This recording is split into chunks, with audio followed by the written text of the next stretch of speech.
Leadership Summit Award ceremony. Today is a great day that we get to recognize some awesome people in our community. So thank you for attending. Just like you've seen in this session and others, we want to give a quick thank you to our sponsors. Without them, our event would not be as successful. And so we appreciate their support each year. And then just some housekeeping items. We do have you guys on mute. We have the ability to unmute as we go through, but if you have any questions or comments for the awardees or us in general, please place them in the chat.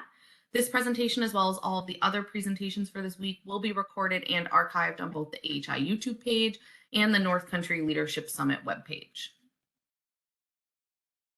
So with that, I'm going to start with the 2022 Rural Health Champions. I'm actually going to turn it over to Dr. Wouter Rietsma, the Vice President for Population Health and Information Services at Champlain Valley Physicians Hospital, an affiliate of the University of Vermont Health Network. Wouter, do you want to take it away? Sure. Thanks for having me. For those of you that don't know me, I also work closely with the Adirondacks ACO. Today, my hat is a network hat. And we, of course, are very happy to be sponsors of this conference. Obviously, the topic of rural health, especially for our smaller affiliates in the network, is critically important. And the role of AHI is critically important to our region, and perhaps even more so as the 1115 waiver becomes a real thing. So I'm delighted to be here. Just a mention,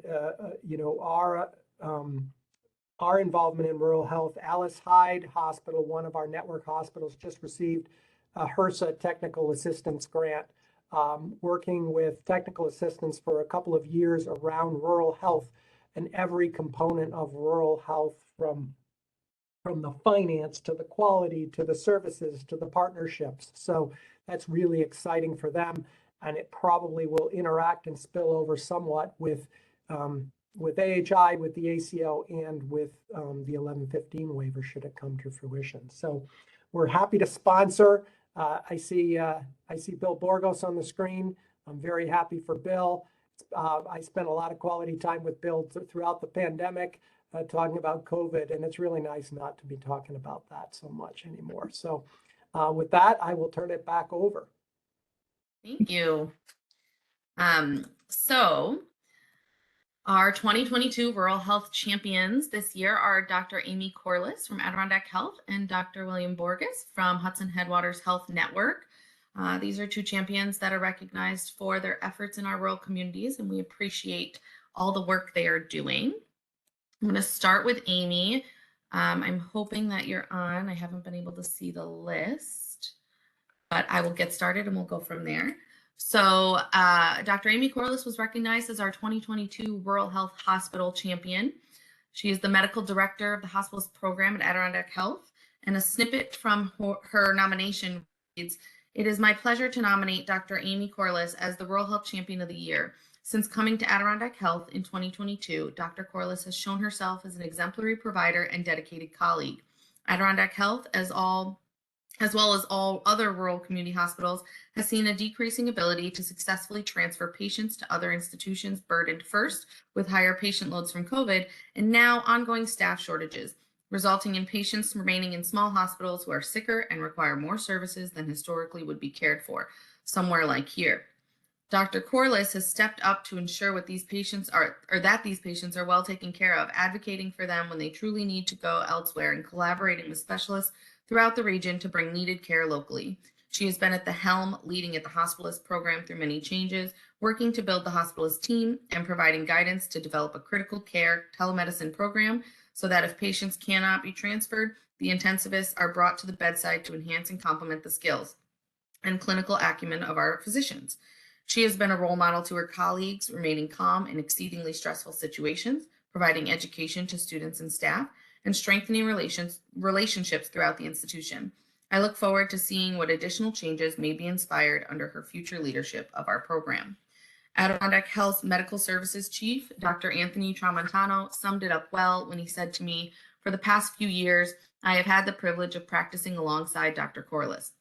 Amy is deeply committed to making the hospitalist service and Adirondack Health in general a better place to work by her leadership skills and always challenging her colleagues to be better. She demonstrates tireless dedication to our patients and has served as a mentor to our new hospitalist providers and visiting students. Dr. Amy Corliss was nominated by Dr. Darcy Beeris from Adirondack Health. Amy, are you on and would like to say a few words?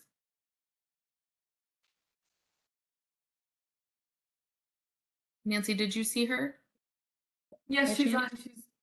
Can you hear We me? can hear you. Yes. Okay, sorry. I had to dial in through my phone because I was having some computer issues, as is our constant struggle, right? Yeah, so thank you very much for this this award and this honor. It was unexpected. I think all of us who work in rural medicine are used to having to advocate for our patients and for the services they need on a regular basis, because very often we're trying to do as much as we can with the resources we have. And I think that's always been a goal of mine, to try to improve rural healthcare so that people who live in rural communities like ours can receive all the services they need as close to home as possible. But that became not even a goal, it was just a necessity once the pandemic really was in full swing up here. And we found ourselves in a position that I'm sure most other small hospitals in the Adirondacks felt, that, you know, in cases where we always would have transferred a patient to a higher level of care, there just was nowhere for them to go. The beds were all full, and everybody, as much as they wanted to help, just could not. There was just too much to do at the larger institutions. So we had to be very nimble and quickly learn to work with what we had in our hospital. And it really, I think, showed that in a place like Adirondack Medical Center, we often can do far more than we really thought we could before. So I think moving forward, my goals are going to be to continue to strengthen our critical care services at AMC, and make sure we have as many specialists available either in person or via telemedicine to make that a reality.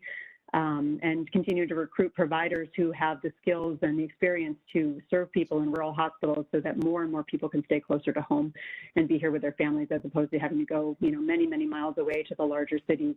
And we've been very successful. And like I said, I look forward to the future and being able to keep more people here. It's been very rewarding. We have some amazing nurses and respiratory therapists and all of our support staff that really make it possible. So that's pretty much it. Thank you again to everybody. And we'll keep working to make this rural network even stronger. That's amazing. Thank you so much. And congratulations again as the 2022 Rural Health Hospital Champion. Thank you again. I appreciate it. Of course. I'm going to turn it over to Dr. William Borgas. So he was our 2022 Rural Health Leadership Champion. He is the Chief Medical Officer for Hudson Headwaters Health Network. And an excerpt from his nomination read, since 2003, Dr. William Bill Borgas has been a physician with Hudson Headwaters Health Network. Throughout his career, he has provided exceptional care and service to many and has made significant contributions to the health and well-being of residents living in rural communities. It is an honor and privilege to nominate Dr. Borgas for the 2022 Rural Health Champion Award. Today, Dr. Borgas is a healthcare leader serving 7 counties, each with unique healthcare challenges throughout 7,200 square miles. Providing care to vast, rural, and geographically isolated regions requires a great deal of creative leadership, and Dr. Borgas is intently focused on providing high-quality care for everyone in our communities. His leadership was evident when in 2021, Hudson Headwaters received multiple recognitions from the Health Resources and Services Administration, including Health Center Quality Leader, Access Enhancer, and Health Disparities Reducer. He was nominated by Pamela Fisher from Hudson Headwaters Health Network. Did you want to come on and say a few words, Dr. Borgas? Sure. First, just thank you to this group. I'm very much honored to receive this, and I'm extremely aware that in many ways, my recognition is almost symbolic of what could be given to any one of many, many tens, if not hundreds, of other people in our region who've really put forth tremendous effort and demonstrated tremendous leadership over these last few years. So again, thank you for recognizing me in particular, and to Pam for the nomination. Just a couple of thoughts on things that have gone on through the pandemic. There have been, perhaps some silver linings. Obviously a lot of tragedy and a lot of trauma, But things I think we've seen that will pay dividends in the future has been an enhanced focus on collaboration and communication throughout our region. I know personally I've gotten the opportunity to know people whom I never would have met. Together, we've solved problems, we've learned to be nimble, we've been flexible. Particularly with these video meetings, we've had a forum to try to discuss complex guidelines that we'll receive either from federal or state agencies, really in an attempt to find some clarity. It's been nice to have folks like Wouter to bounce ideas off of, to problem solve. And at the end of the day, to realize that often all of us, whether inpatient, outpatient, in the homes or in the health centers, we've made decisions with imperfect information, and we've done the best we can, and we move forward, and then we learn. So again, I think it's been a privilege to try to be one of many leaders throughout this scenario. We've done the best we can. I think in general, we've done a really good job for our communities. My hope in terms of lessons learned for the future, we keep up these types of forums. We keep doing this. We talk to each other when problems arise. I think we also realize, will realize how important it is to advocate and try to maintain enhanced public health funding. If nothing else, we realized how important our public health colleagues are. We need to maintain that infrastructure. So we are prepared for the next time we're faced with one of these challenges. So again, thank you to everybody, and very much honored to be a part of this group. Awesome, thank you, and congratulations again. You both, based on your nominations, absolutely deserve it. And I agree with you. I hope we see more collaboration in the future. I think our rural communities, at least the ones that ARHN sees, truly collaborate well. So I think hopefully the pandemic, if anything, helped spread that across not only our region, but the entire nation. So let's hope. But yeah, I think collaboration is key. I mean, they say it, right? So it should be. With that, I am going to turn it over to Nancy Delmastro to announce our 2022 Telehealth Innovators. Thank you, Sarah. Hi, everyone. This is Nancy Delmastro, Telehealth Project Manager at AHI. On behalf of the North Country Telehealth Partnership, a partnership between AHI and Fort Drum Regional Health Planning Organization, we're excited to announce our 2022 Telehealth Innovators, which are given to individuals that have created innovative programs or applications of telehealth, which have led to improved health outcomes in the community and improved quality of life. Before introducing our 2022 winners, we want to give an opportunity for our other award sponsor to say a few words. I'm not sure if Arlene Gerard is on the line. She may be calling in. If you are Arlene and want to say a few words, please go ahead and unmute yourself.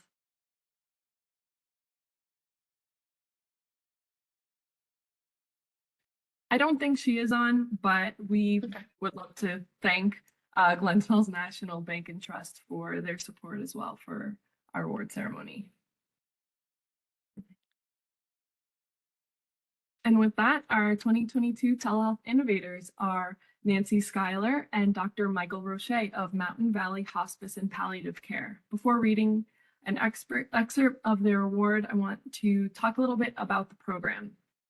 So in 2022, they launched a home-based palliative care program to manage the pain and symptoms of chronically ill older adults, community members with special needs, and rural, lower-income patients who struggle to access healthcare. We partner with local healthcare practitioners and providers to keep their patients out of emergency rooms and hospitals, maintaining quality of life and customizing personal care goals. For those who have run business and cost centers and health systems for years, everything about palliative care business models go against the grain, but we know it's the right thing at the right time for our communities in need, and MVHPC is the logical provider to deliver this critical care component. This is such a special program being delivered by a special team of caregivers. And again, about our two award winners, Nancy is the perfect person to do this in the communities. In addition to caring for the palliative census of 50, she trained retired physician Dr. Michael Roche to partner with her using telehealth for most of their visits. Nancy visits with patients in person, and Dr. Roche visits via phone or computer to consult on pain and symptom management. Unfortunately, Nancy could not join us today, but we do have Dr. Roche along with the team from Mountain Valley in the room with us today. So I'd like to give the opportunity to Dr. Roche to say a few words. Thank you, thank you. I really appreciate the recognition of the award. And Nancy, who's not here, I can't speak enough about. She is kind, passionate, she's loving, she's disciplined, and she gets out there into the field and she sees the patient. She takes all that weight on her shoulders, the traveling, the documentation, the copying, providing me with the summary, which allows me to pull together the patient's background history, put together that report. And I think that's a small portion of what needs to be done. But I appreciate Dr. Kevin Cope and Kara Travis in acknowledging there's a need. I have an opportunity to fill that need. It's growing because I look at patients who unfortunately, they're not hospice quality. They don't have a terminal end to their chronic conditions. And I have seen so many patients with 5, 6 morbid conditions, and they have lost hope. There's just no belief. They're negative. They're suffering from depression, anxiety.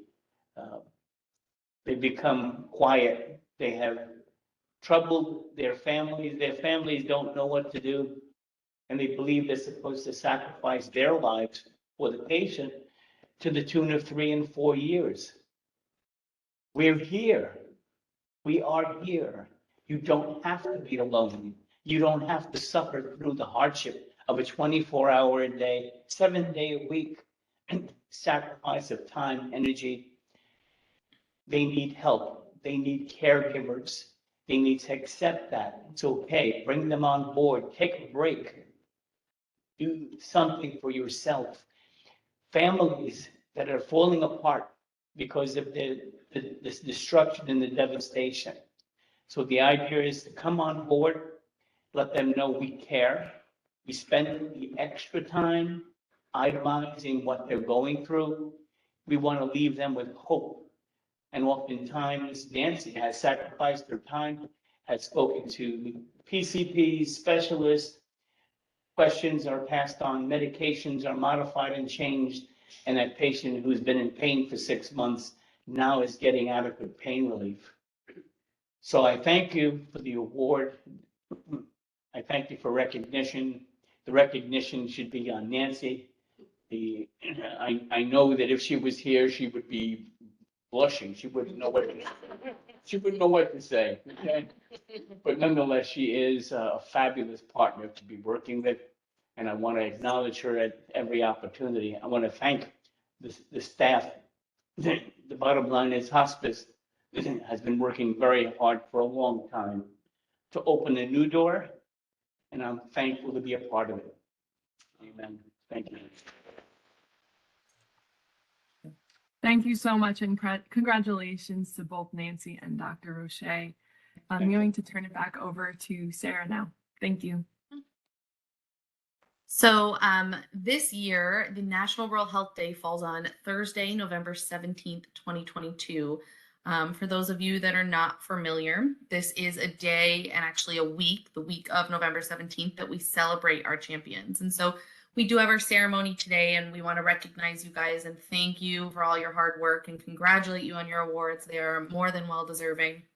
But we also want to recognize our champions further on down the line. So in the week of November 17th, we will be releasing a congratulatory ad to our champions, as well as all the champions from the Rural Health Networks of Northern New York.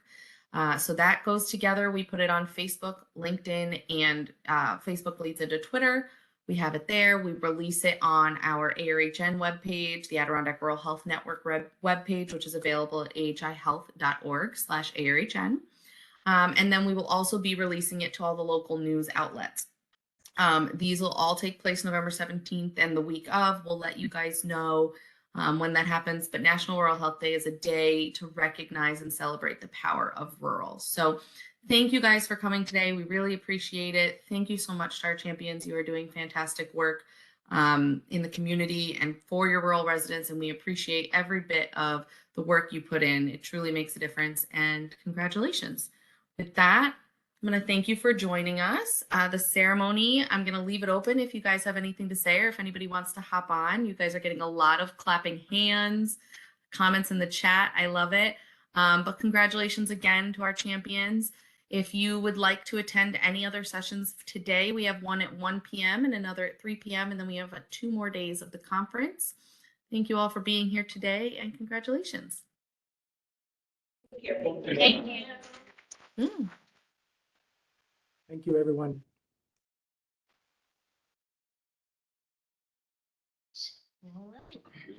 Right. Have a good day. Good night. Mhm. Thank you.